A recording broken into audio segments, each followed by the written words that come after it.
Oh, what's up, everybody? Wolfman Rob back at you with another review. This time we're going to go away from movies. We're talking about a TV show, man. And the show we're talking about is Wednesday. Finally got to catch up on the second part of Wednesday season two. If you remember, I did a review of part one a while back, man. So I finally got to check out season two, binge watched it as you should with TV shows. And I'm going to give you my spoiler free thoughts on that as we jump in here. Move the mic away from my bushy beard. Wolfman got problems, man. But there's your poster for season two. There's the lovely Jenna Ortega. We got Thang right there. Season two is the death of me and all that good stuff, man. So lovely poster as always, man. So jumping back into the universe after part one was a good fun thing because there was I remember seeing the teaser trailer for this thing and we saw that some interesting characters are coming back in here. We're evolving in new areas and all that good stuff. Trying to figure out what that's spoiling all that. I mean, if it's in a trailer, I can probably talk about it, right? But the last episode from part one, we saw Wednesday was blown out of the freaking window by the hide and all that stuff, and how is she gonna recover from all this and all that? And then we see the teaser trailer. See, she wakes up and she's now got herself a new freaking spirit guide, and that spirit guide is none other than Gwendolyn Christie returning from season one with her character of Larissa. And what a fun idea that is to have those two uh, working together yet again. Because Gwendolyn Christie's fantastic. I think she's awesome, and pretty much everything is here. I remember seeing her in Star Wars, like she's BA, right? And and bringing her in, and then in the first season she was awesome, and as the principal there, and then bringing her back and all that stuff, and having her in Wednesday's interactions again is a fun vibe for the second part of the season, all that stuff, and seeing how that unfolds throughout these last four episodes and all that was definitely a fun little thing that they did, which I liked a lot. And just to see the new principal there, and and all that is just a fun thing and everything. Which the last four episodes are pretty entertaining. Coming back to that first episode to get us caught up with what was happening with Wednesday and her recovery from there, and her now new mission into taking care of this hide and all that stuff that is of course a problem from the first season and all that, and then going into these new areas of where we're going to go with that.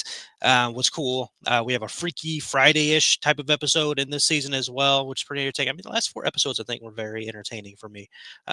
Now that I remember it, like they nailed it, the fun aspect here, and still keeping that mystery vibe. I mean, it's a Tim Burton project, so it has the same look and vibe as you expect from most Tim Burton things. And going from there, I think that these final four episodes were good, entertaining times. Again, I binge watched them and had a good time the whole time. I wasn't lost or missed out or anything like that. Um, so Wednesday season two overall, definitely a very different vibe. Of course, the first season of Wednesday primarily takes place at Nevermore Academy, where we do spend a good amount of time in season two as well. But there's other parts and aspects going on, and plus season one primarily focused on Wednesday. Um, and we had some fun with Enid and some other characters at the school and all that stuff. But season two, we're definitely building off several different stories and all that stuff, primarily with the Adams family itself being featured more prominently in this season. And we can go off of that here with a little bit. So I mentioned in the first part one review for season two, that I love the time that we're getting with Catherine Zeta-Jones Morticia in season two. We got to see her a brief bit in the first season, but we're getting a lot more time with her, and just seeing her. I think she's doing a fantastic job as Morticia, and getting to have fun hanging out with her and all that stuff. I'm a huge Adams Family fan. You can kind of see the poster hanging up there of this show. That's my favorite Adams Family. And just seeing those characters brought back in is fantastic for me, and I love that. Even though I know it's Wednesday's show and all that stuff, the Adams Family is the big thing about obviously the Adams Family characters. So getting more time with her is great. So that was a positive. The negative of that is I do not like the relationship between her and Wednesday at all throughout the season. I do not like the bickering, the fighting, the just pretty much hatred that Wednesday seems to have for Morticia. It just doesn't feel right. It doesn't feel good. I know she's supposed to be like a teenage story and all that stuff, and she's more of the teenagers, have problems with the parents and all that stuff. I get it. I understand the storyline and all that stuff. I just don't like it. I didn't like it. It didn't feel right for me. It didn't feel like my Adams Family, man. Like they normally, there'll be a little bit of bickering and all that stuff. It's mostly between Wednesday and Pugsley. Like it's not normally this, hectic towards the parents and all that stuff, or just Morticia and overall. She doesn't really necessarily have a bad relationship with Gomez or anything. And she has the same relationship as always with Pugsley. But I didn't like it. I didn't feel that vibe and all that stuff. We bring in Grandmama with this season as well, which is fun. God, what is the actress's name? I remembered her. Joanne Lumley. I remember her from freaking one of the greatest shows of all time. Absolutely fabulous. If you've not seen that show, watch that show. But bringing her in as Grandmama and having time with her and all that stuff and seeing the again, there's a lot of side story relationships going on here with, her relationship with Wednesday is so much better than her relationship with Morticia. And then you put together Morticia and Wednesday don't have the best relationships. You're dealing with that vibe and drama throughout a lot of the episodes.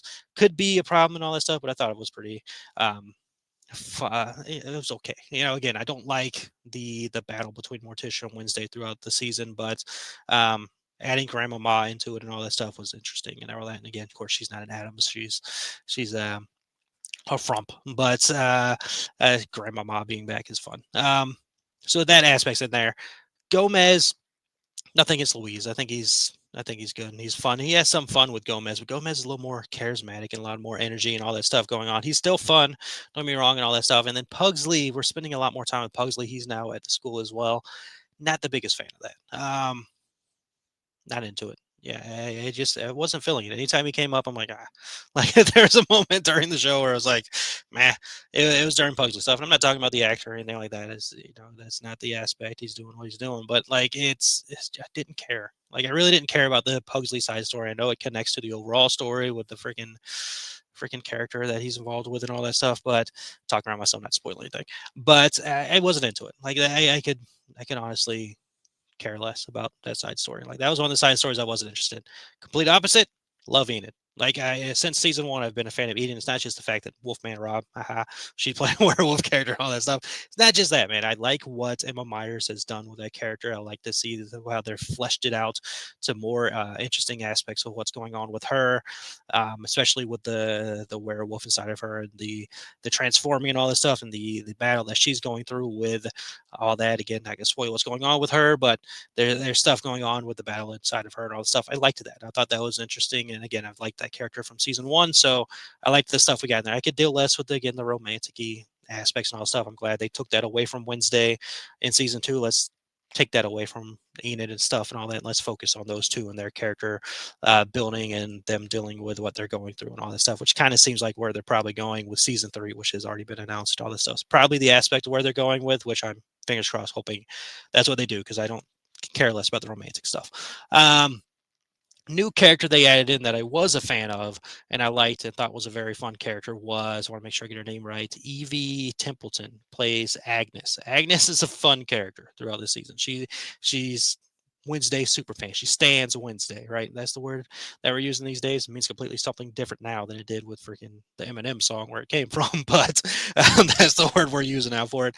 And she's just like Wednesday's biggest fan, and she's got the ability to be invisible, so she just pops up out of nowhere and always gets like a fun reaction out of either Wednesday or Enid or whomever, and all that stuff. I like that character a lot. I thought she was fun. I thought she was very entertaining. I hope we get to spend some more time with her in season three as well because that's just good fun entertainment. Uncle Fester was back this season. We had some time with him. Apparently, there's going to be a spinoff show for Uncle Fester in the future from some reports that are coming out there. We shall see. But I mean, you can probably do that. Again, don't want to spoil how the show did, so we don't talk about that. But might get some more time with him and all this stuff. Uncle Fester is what it is. Christopher Lloyd was fun in the season. Steve Buscemi was fun in the season as well. Joy playing Bianca. We got more time with Bianca and some of her backstory and her characteristics, and she's a pretty main character in the story as well. Not to say she wasn't one in the first season, but she's definitely taking more drive. Again, that was kind of the thing that happened with season two is they've again fleshed out a lot of stuff. There's a lot of side stories that some people may bump into or run into or have issues with. Me, I thought the majority of them were entertaining with the exception of Pugsley, which I feel bad saying, but like I couldn't care. Like I really couldn't care about what was going on over there. With Pugsley and all that stuff. But the overall, um, like you could tell the bad guys who they were going to be pretty early on from the start of the show. Like it wasn't hard or surprising when things turned the way they turn. The battles and stuff and all that towards the end, entertaining, fun, good little creature feature, monster stuff going on. Um, so yeah, overall entertaining season, man. Like I had a good time with it. Jenna, don't have to mention Jenna; she's always fantastic. but yeah, Jenna, Emma, forgetting names. I'm just now getting introduced to them. But Evie as Agnes. Freaking having Gwendolyn Christie was back. Catherine Zeta-Jones was fantastic. Um, yeah, I have no real big quarrels with season two. I thought it was good. I thought it was good, fun entertainment for somebody who's an Adams Family fan. Again, didn't like the battle between Wednesday and Morticia, which will probably continue on, which again I don't like. Oh, Lady Gaga. Lady Gaga. I almost forgot that she was in this season because they forgot she was in this season pretty much. Not really. I mean, they freaking promoted the living all out of this, but she was in it for maybe 5 minutes. Like she wasn't in the show all that often, which is interesting. I mean, I guess it's fine in the aspect of like, oh, she's coming in here and becoming a main character in the season, all that stuff that some people can run into. But yeah, I think it was 5 minutes, maybe less. She wasn't really in there. And then they played her song during the dance scene, which I guess probably going to be part of every season now. We had the Wednesday dance scene in the first season, which was great, and we had the Enid and Agnes dance scene in this one, which was also great. So season three, I would assume there's another one, but overall, I'm a fan. Like I enjoyed it. I'm a huge Addams Family fan. I love that freaking family, and I'm glad we got to spend more time with them. And I can't wait to see what season three. But it looks like we're going on an adventure with season three, based on how season two ended, in which I'm here for it. I loved it. I loved it. I had a good, fantastically fun time with the Adams Family season two. No, Wednesday season two. I had a fantastic time with, and I can't wait to see what we get into with Wednesday and what mysteries that she's gonna go solve and get a bunch of people in trouble with and put their lives on the line and all that stuff and figure out how they're all gonna get out of and all that good stuff, man. Good, entertaining, fun, man. So for me, had a good time. If you watched Wednesday season two, let me know what you thought in the comments. But as always, like to remind you, you matter. You're capable, incredible, credible things. Trust yourself, believe in yourself, follow those goals. They will be there for you, whether it's what you expected or not expected. There's going to be something out there for you in the positive light as long as you believe in yourself and trust yourself, man. So go do that. Hope you have a wonderful rest of the day, week, month, year. And as always, remember happiness can be found even in the darkest of times. If one only remembers, turn on that light, man. Talk to you all next time.